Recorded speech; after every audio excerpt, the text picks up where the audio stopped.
Hi, thank you very much for inviting me to this meeting. It gives me great pleasure to talk to you on patients at risk for surgical cholecystectomy. My name is Ewan Griffiths. I'm a consultant upper GI surgeon from the Queen Elizabeth Hospital in Birmingham. I'm slightly disappointed this meeting's online and I can't join you in person in Rome, but it gives me great pleasure to talk to you on this topic. This is the outline of my talk. I'd like to talk to you about some of the data from the CHOLES study. I got some introduction on that.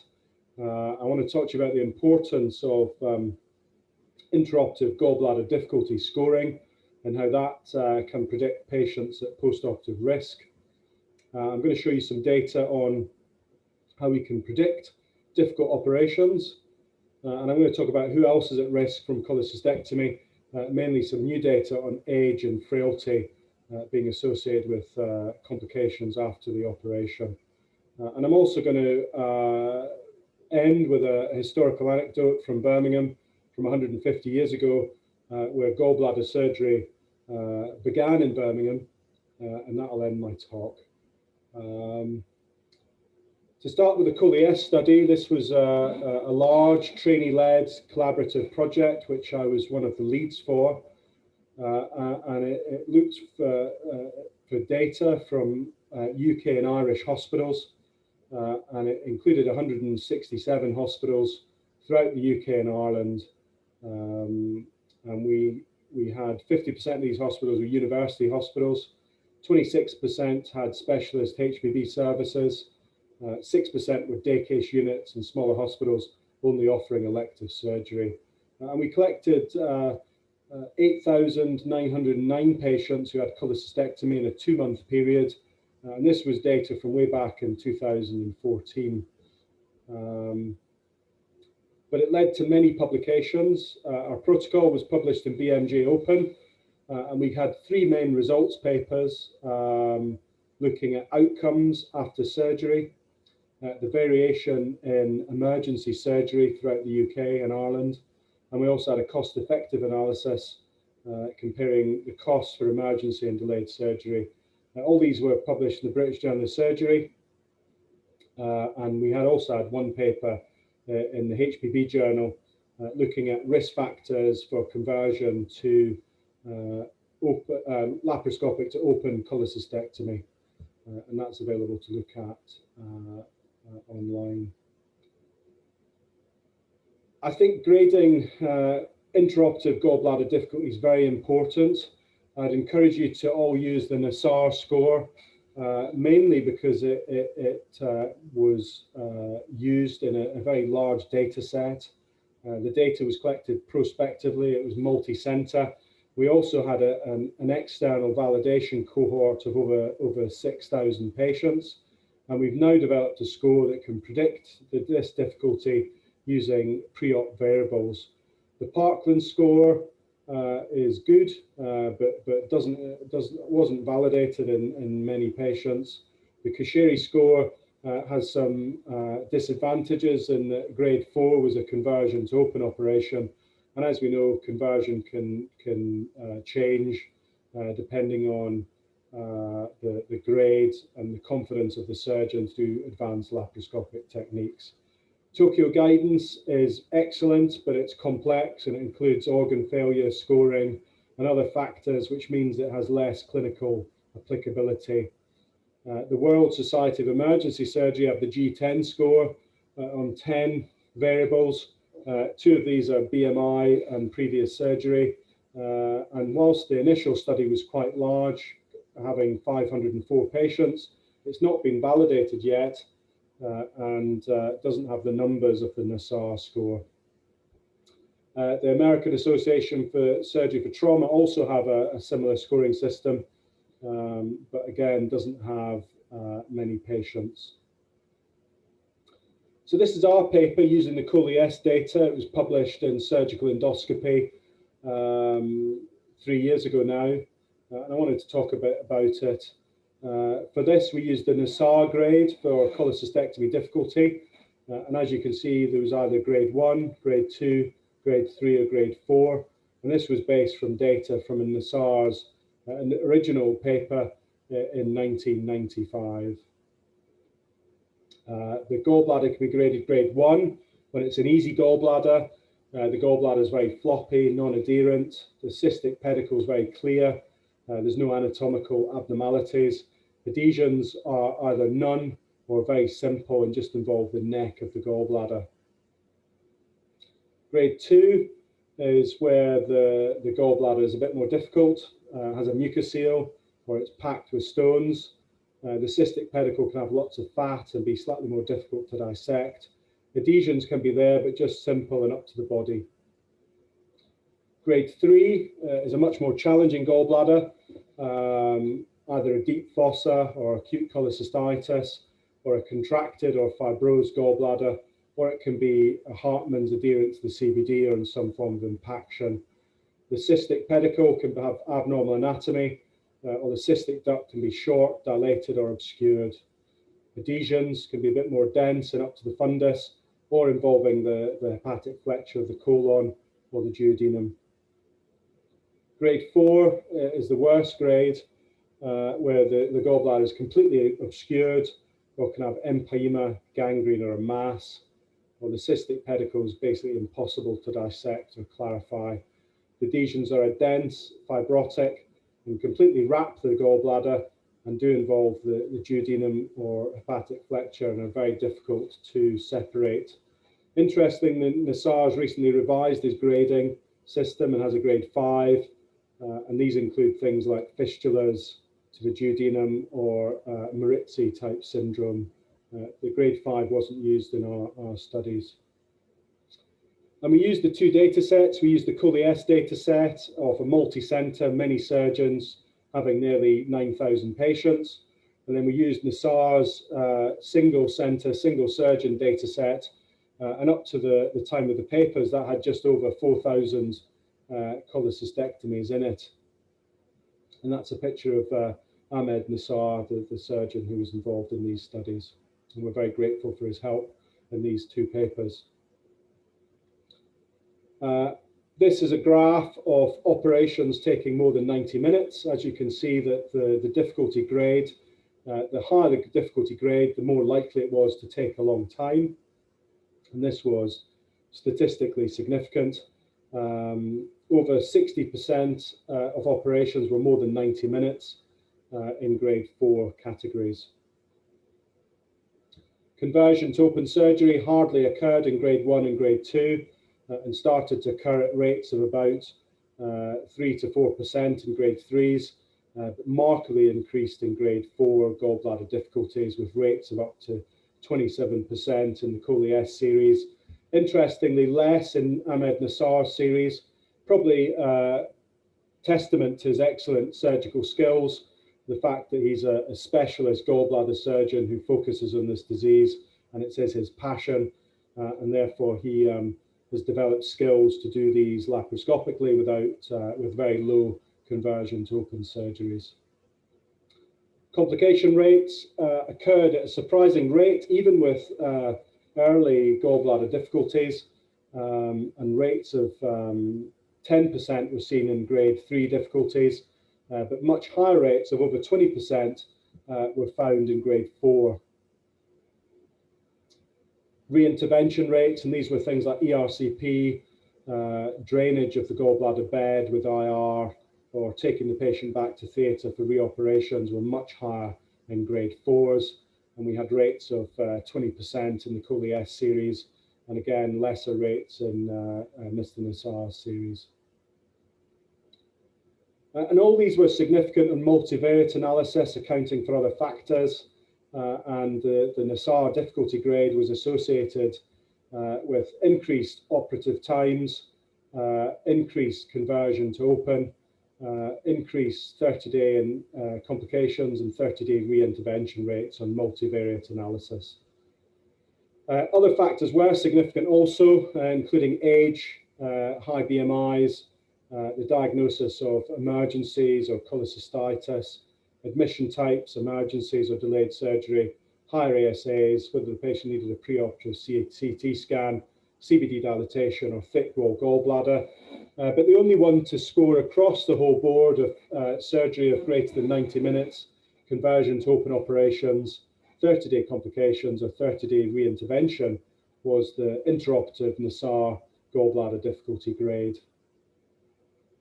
And therefore, we recommend that this tool is used routinely and used for surgeons to train their trainees. It should be used in audit and also research.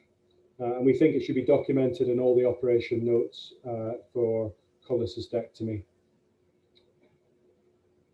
But more interestingly, can we predict it using preoperative variables? Can we predict the difficult gallbladder? And this is another paper we did, published in Surgical Endoscopy, published last year. And we've developed a score to try and really predict the difficult gallbladder, so we can either have more time, refer them to a HPV surgeon, or get the staff ready with the tools to do a difficult cholecystectomy or trays for open surgery. And therefore, we think this has immense clinical use. And this is the rates of difficult cholecystectomy in the two series.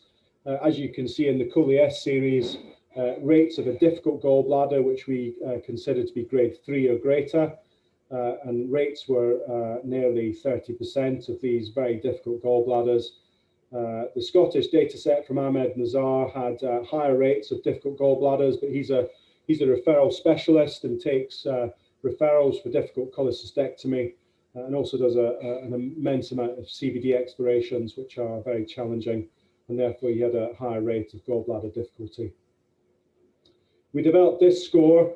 We come up with this risk score using multivariable assessment, and all these factors were significant on multivariable risk score, and we changed this into a risk score.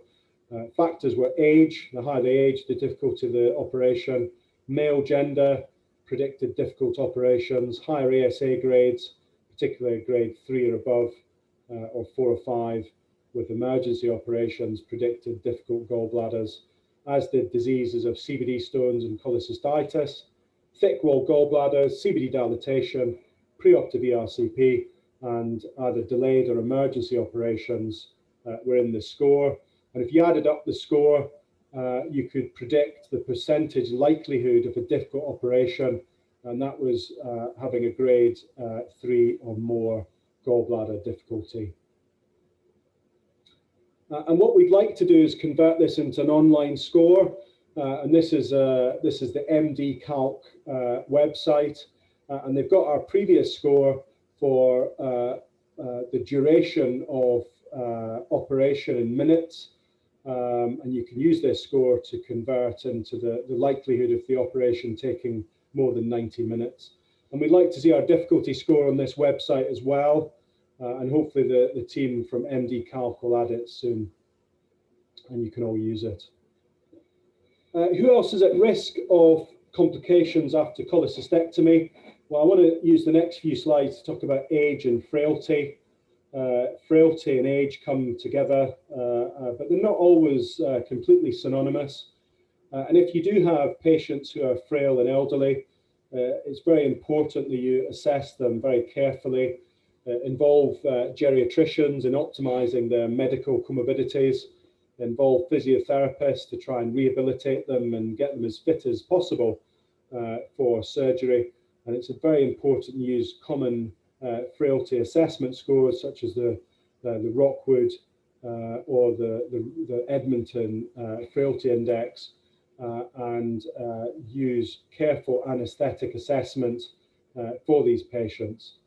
Clearly, if they just have some weakness or they're just a bit slow, they'll probably do okay for a straightforward gallbladder operation, which is elective, but it could be more challenging if it's an emergency, and we have to bear that in mind also. Here's the data for age, and this is our meta-analysis published in Surgical Endoscopy. We looked at various age categories. The data on the table is for age 65 and above compared to lower than age 65, and the other column was aged 80 or less compared to those over 80. And as you can see, there was age was significantly associated with overall complications, major complications, conversion to open surgery, length of stay, and also post-operative mortality. It wasn't associated with bile leaks. The p-value was non-significant for bile leaks.